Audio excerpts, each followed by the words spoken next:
I'm Vin Swayze. I was born here in the Miramichi in Boys Town. The river actually does run through my property, and I've spent most of my life here, a few years away, back and forth. But I returned here in 1961 and stayed, and I've been fishing and guiding for all those years, every year. I remember catching a trout before I was allowed to go to the river by myself. And I caught it on a worm, and it was a good-sized trout. It looked to be about 20 inches long, but I'm sure it was only about 11. And I ran in to show Mother, and she said, "What were you doing down at the river by yourself?" Well, I got in trouble for doing that. So I think I was 5, maybe. And from then on, I was supposed to fish with my brother all the time, so my older brother. So that's was my life every year. We would sometimes catch more fish than we needed. We'd release them because we got so sick and tired of eating fish when I was young that I didn't want that every day. Wieners was a treat. Oh boy, life on the Miramichi it certainly meant a lot to me, and I guess that's why I've returned to do what I love the most. The river was part of my life, and every place I ever traveled to, it was great to get back home. It was the fishing, the canoeing, the people that I've met, and everything about the salmon fishing industry was very interesting. The way of life here, but we all, you have to enjoy winter because it's here, but everybody waits for spring and the river to open up, the ice runs, the spring fishing, the things that there's an opportunity to do, and to boating and canoeing, fishing, both trout and Atlantic salmon, was it's just a unique thing that people come from thousands of miles to do what we do. I guess people are attracted to the Miramichi mainly because of the salmon fishing. There's trout fishing in many areas, but Atlantic salmon is a great attraction all over the world. I've had people from from many countries, from far away as Australia, Japan, China, England, of course, and Ireland, and from every state in the Union, and from every province in Canada that come and fished at my place. It is a way of life on the Miramichi has changed considerably, and mostly in the last, I'm going to say 20 years. Probably started a little bit before that, but the shortage of Atlantic salmon and the river conditions has just started changing everything. Water gets so low in the summer. The watershed has been destroyed, and the rains run off quickly. The water goes back down, and there's a lot of debris and sand and topsoil and everything else that washes into the river now and settles onto the spawning habitat. And I think that has changed completely. The whole way of life and everything on the Miramichi is changing in the last, and more so in the last 10 years than the last 20, but it started at least 20 years ago. It's important to protect the Miramichi way of life. I believe the industry itself in the sport fishing industry, the work that it has made, and I think at one time was bigger on the Miramichi than the lumber industry is today on the Miramichi, because there was many people. There was camps along the river up our way from spring. We'd start in the spring in April, about April the 15th, if the ice was out of the river. Clayton Stewart would have 20 fishermen, I'd have 15. There was Camp Kenmore. They used to run 12 to 15 fishermen. And Murray Calhoun's camp ran a lot of fishermen in the spring. Elder Bailey's camp, Wilson's, and down, of course, through Carroll's Crossing, Dopetown, all the way down Blissfield. There was a lot of fishing camps, and every fisherman had a guide.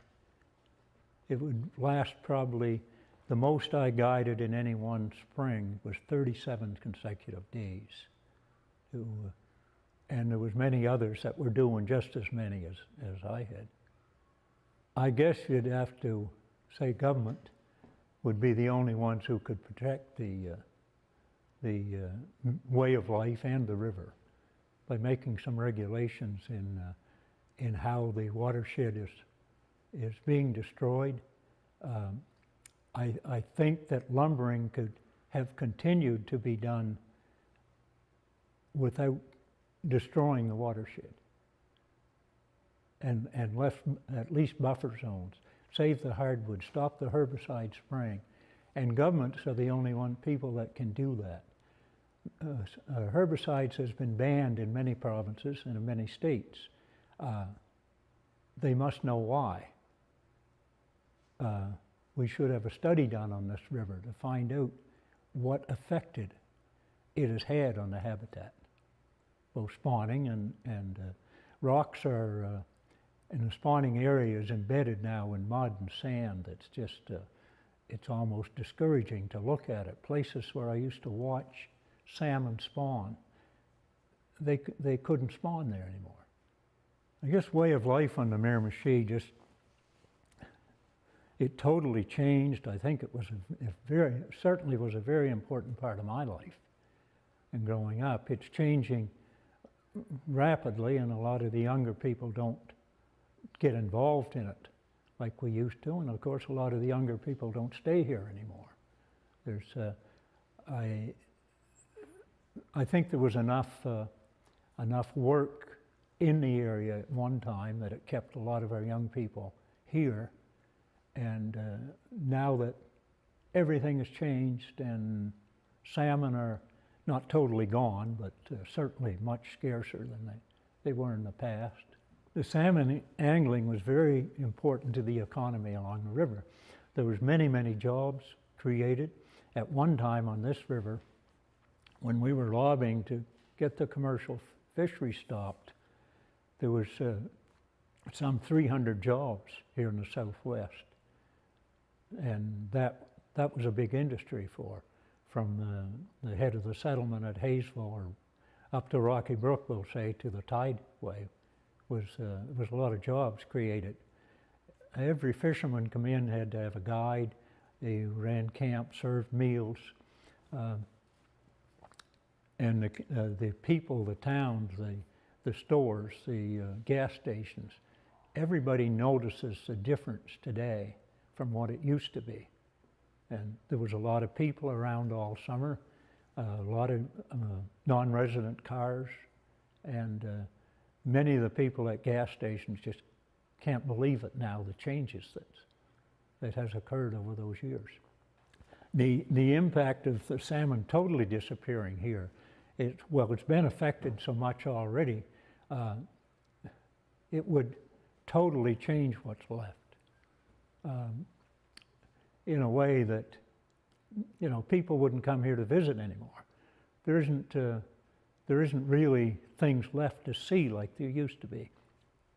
I've taken people when the fishing wasn't good on canoe trips, wilderness canoe trips, like on the Canes or on the Dungarvan, the Renews, some of those rivers, just a trip. When the water dropped enough, we'd go back to salmon fishing. But they talked as much about those things as they did about their fishing trip. It was people that live in big cities in the U.S. doesn't have those things to do unless they come to a place like this. And with that gone, and we can't take people canoeing today except the day after a rain. When the water comes up one day, down the next, and we can't blame that on climate change alone. Tourism has been a very important thing on the Miramichi River here. There was people here continuously. I used to run 2 camps. One was a company camp plus my own place. And I'd bring in about 18 guests per week, those 2 camps. And I was busy every week of the summer. I employed up to 17 people between the 2 places and worked many hours a day myself besides that. And this has been totally affected those camps today.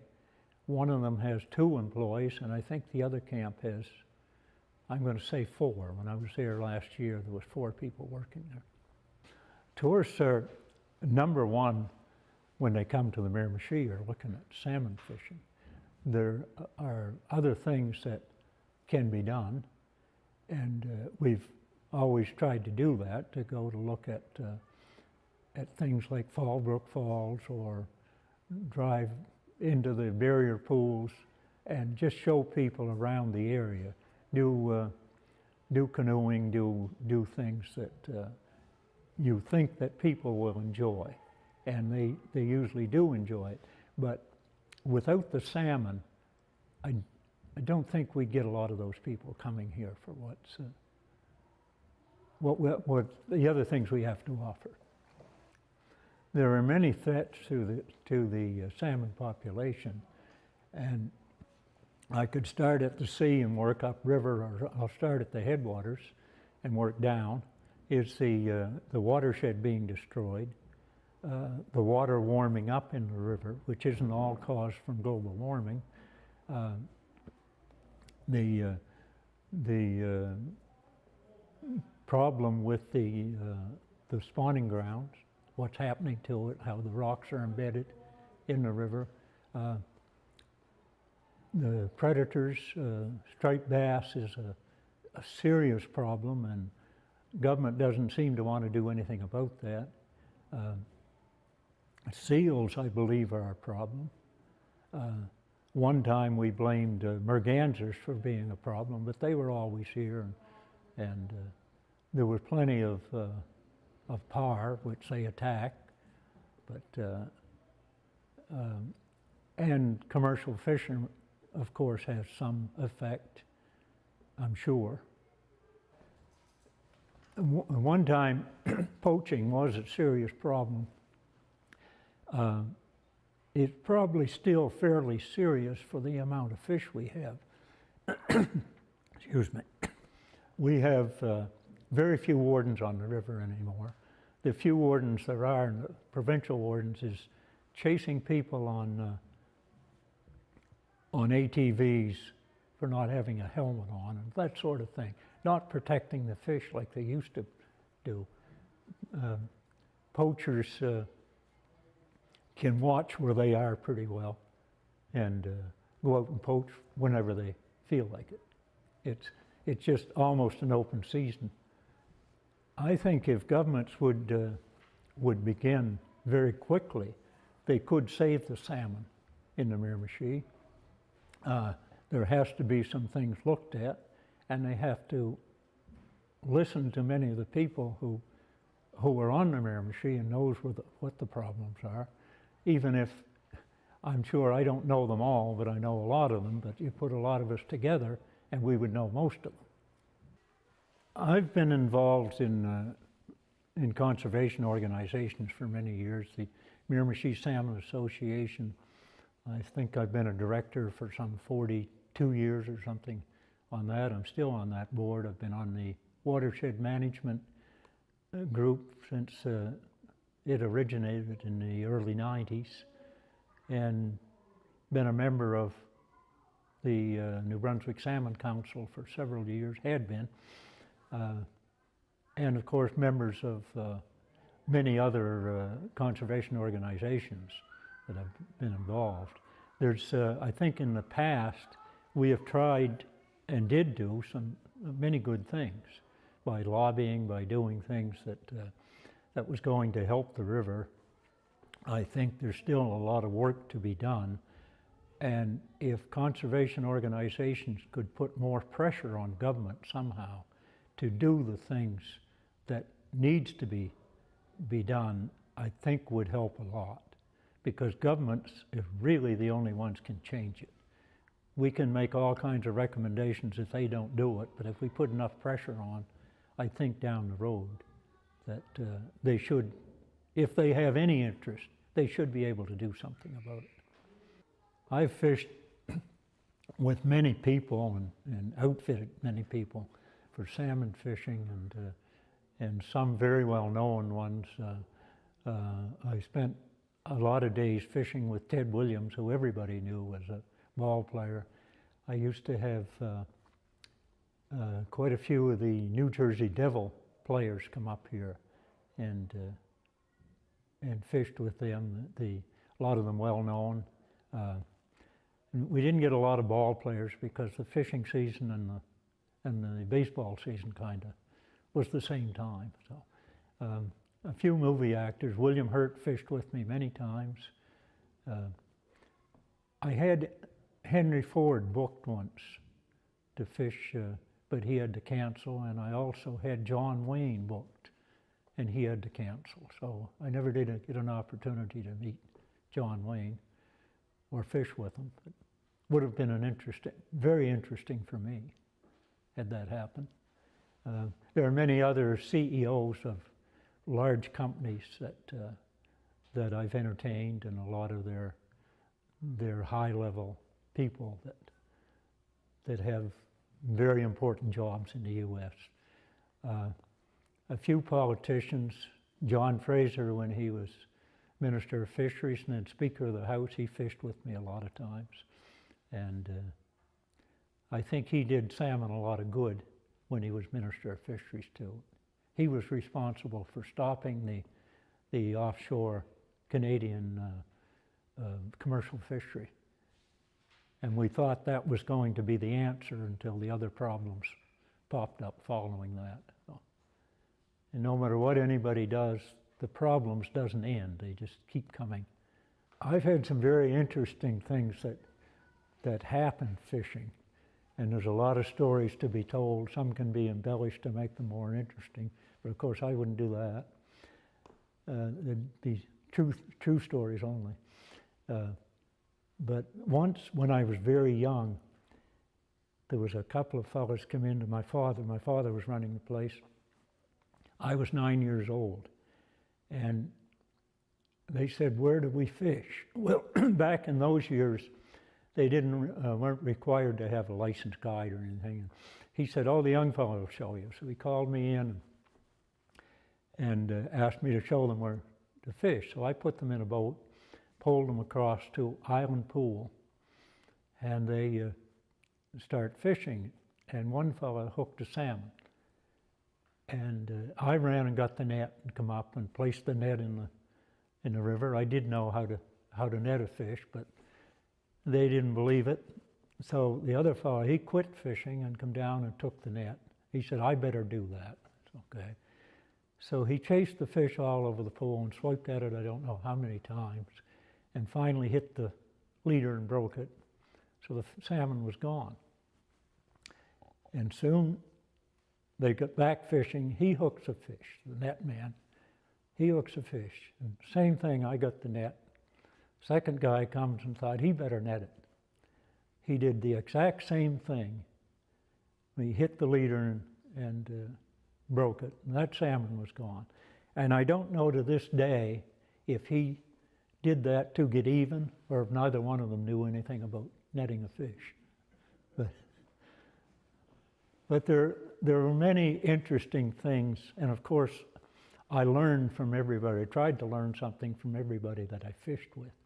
And in the beginning as a guide, which I'd guide regular in the summer when I was 13 and 14 years old, I'd be guiding every day, and I learned a lot about casting and fishing and tying knots and different flies. And back in those years, the classics were the main flies that you would use, the Jock Scott, the Silver Doctor, Silver Gray, and that type of thing. There was many of them. But most of the Miramichi people couldn't afford to pay $1 for a fly, so they began tying their own out of any kind of hair, from calf's hair and dog hair, or squirrel tails and that sort of thing. And they were just as effective as the classics.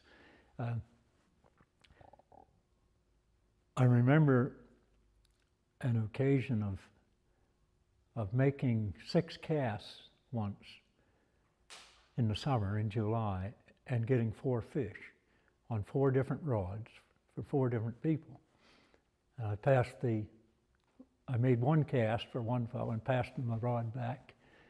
The other fellow called me, he said, "Do that for me." I made 1 cast and I hooked a fish for him and he brought it in.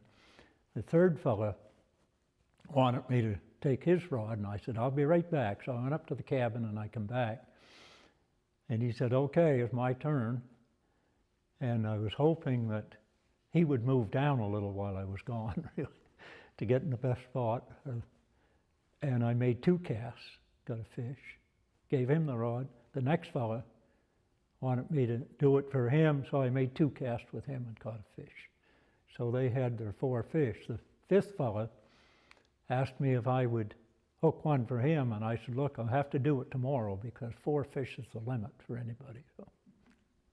So I pleased 4 of them.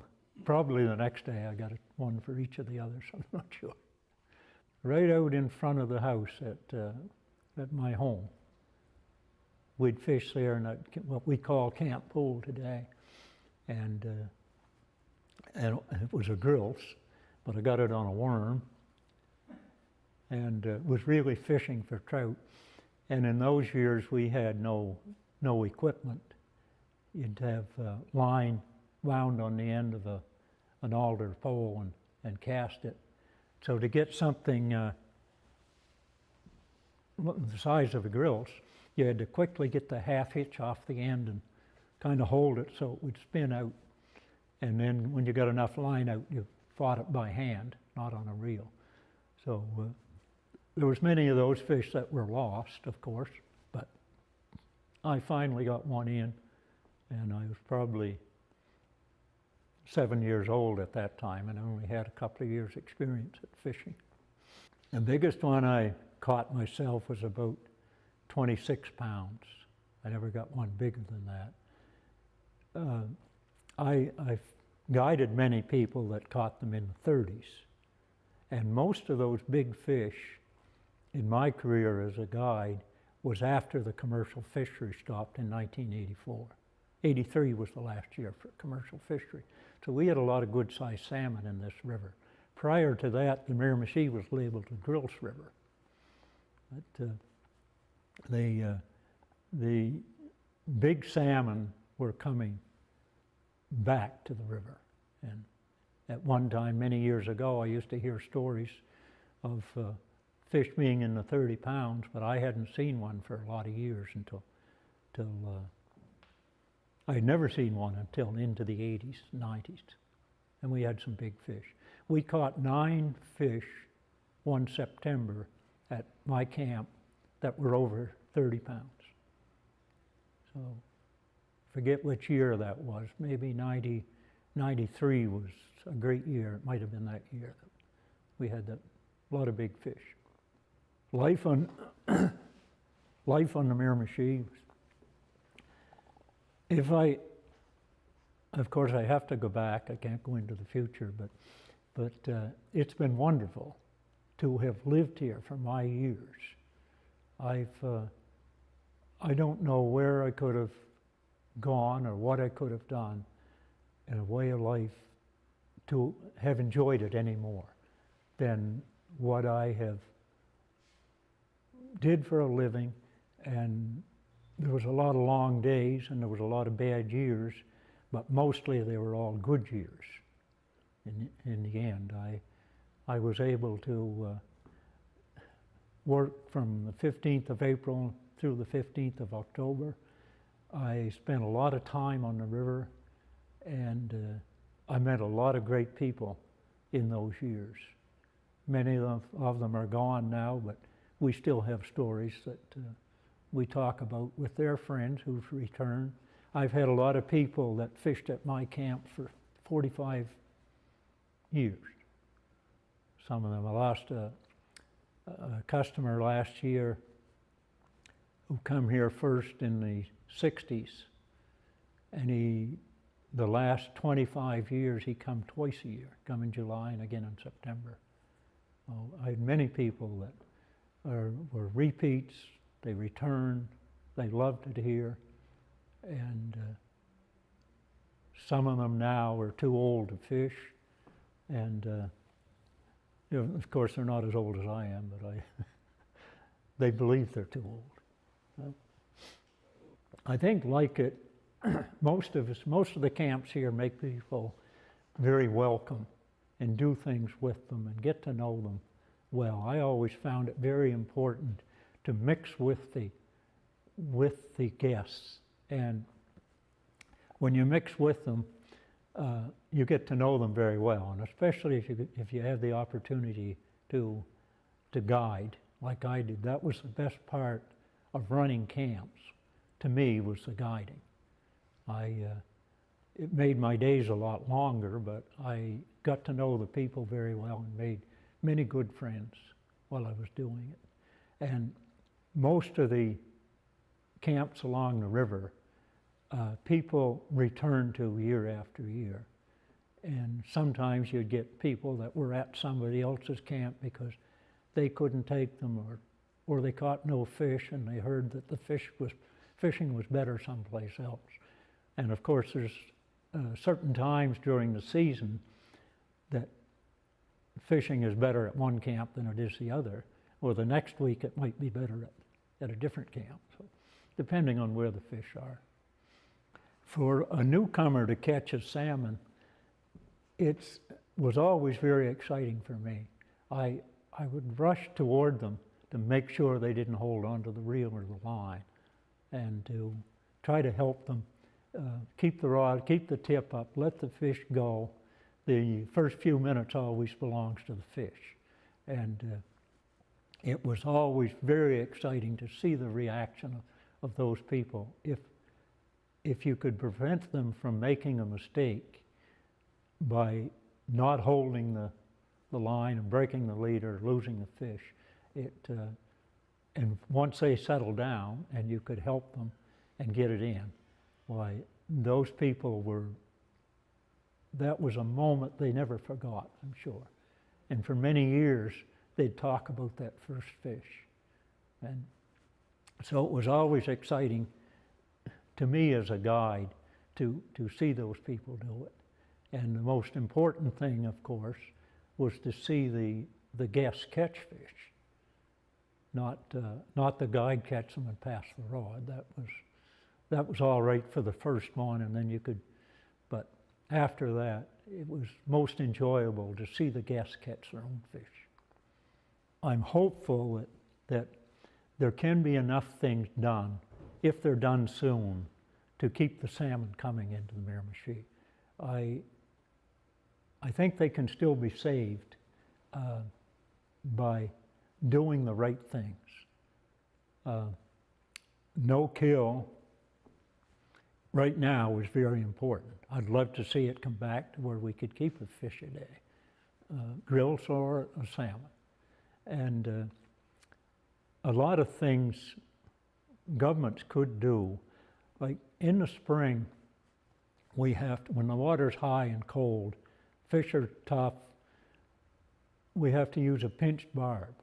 In the summer, fishing in warm water, you can use a double hook with barbs, which is totally ridiculous. At one time, I'd average 12 par an hour fishing, unless I put on a huge fly that a big bomber or something they couldn't get a hold of. And you can't release a par without damaging it with a barbed hook. With a barbless hook or pinched barb, you can barely get them out of the water to your hand. They flip and get off. And why that isn't a regulation, I don't know. A lot of people believe the barb was put on the hook to keep the fish on, which it had nothing to do with. I've lost them with double hooks with barbs, with single hooks with barbs, with pinch barbs, and you still lose some of them. You're lucky if you can land 50% of what you hook. And so many things could be done to keep the fish in the river, but we got to look after habitat. I think is the number one thing to start on, so that those fish can still produce and survive to make it back to sea. If we could get the river back to what it used to be, an awful lot of young people are interested in canoeing and tubing and seeing the river. Well, of course, to do those things, you've got to have pretty decent weather. And this summer, and many of the summers in the past, during that vacation time, people, they couldn't canoe because the water gets so low now compared with what it used to be. A canoe is just baggage to go downriver. Right now, if you took a canoe trip, you'd drag the canoe most of the time. So if something could be done to save the watershed, it could be very, very important. And that's just the river. And of course, to save the watershed, we could improve the habitat again, and I think would make all the difference in the world. The other things could be done so that people could catch, and many young people especially likes to keep fish. If they could go to the tideway and catch stripers and keep one, that's fine. Striped bass is very good eating fish. And there's many of them, hundreds of thousands of them, which we don't need that many. And that's where the harvest should commence, not right away start killing salmon again, because they're still too scarce. A few years back, I went to a fundraiser auction, and I bought a rod and reel line. And it was a nice fishing outfit, and we went to Rocky Brook, fished at the mouth of Sisters. Mark Hembrook was on one side of the pool and I on the other, and there were some people at the next pool down we called to, and there was a guide. And I started fishing, and the reel was a left-hand line, and the line was put on right-handed. So it was really backwards to the way the drag was. So I talked to Mark, and he said, well, I don't know, it come that way, and nobody checked it. So I said, oh well, so I cut my fly off, stripped out all the line, let it go down through the pool, turned the reel and reversed it, and wound it all on left-hand line. And I got into the casting line, all the backing was back on, and it tightened up. I first thought I got hooked around a rock, so I gave it a couple of pulls, and a salmon jumped. Mark said, that looked like your line. Well, knowing then there was something on there, I said, yeah, I got a salmon on. He said, how could you have a salmon on with no fly? Well, when the fish jumped or the line hit it, it was wrapped around the mouth of the fish, the line went in there and looped. It was half hitched around the bottom jaw like that. And about 30 to 40 feet of line dragging behind it. The fish jumped 7 times. We got it ashore, and by that time there was about 6 other witnesses who couldn't believe this could happen. So I did prove that you don't need a barb, you don't need a hook. All you need is to be darn lucky. Many times when I was a lot younger, I used to do that trip from Half Moon all the way down to Boys Town, or sometimes down part way to. And I was guiding Bud Bird down the river. And of course, it makes it much easier when the water isn't high to be standing up, to read the water on where to go. And I got to Burnt Hill Rapids and very rough. And there's a spot where you have, right at the top of it, you have to snub your canoe and kind of wait till that hole fills in with water and then let it go. So I held the canoe long enough and went to pull the pole, and the pole was caught. The canoe started and it pulled me out of the canoe. So the pole stood straight up and I just wrapped my legs and hung on like that, and I'm 2 feet above the water. And the way the canoe goes, and my guest in it, down through the rapids, all the way down through Burnt Hill. And Merlin Palmer was behind, another guide with a guest. He snubbed his canoe, and I jumped in his canoe. And didn't even have my sneakers wet. He caught up to my canoe down below, about nearly 100 yards, and I stepped back in it. Bud turned around, looked at me, and he said, "I've made a lot of trips down the river with some of Clayton Stewart's best guides, and you're the only man that ever brought me through Burnt Hill Rapids and never hit a rock." Of course, he didn't know I was even out of the canoe, but and John Wayne, he had got called back to Hollywood right at the time. He was in New York when he was planning on coming up here on the company airplane. And it all changed, something changed, so he couldn't make it.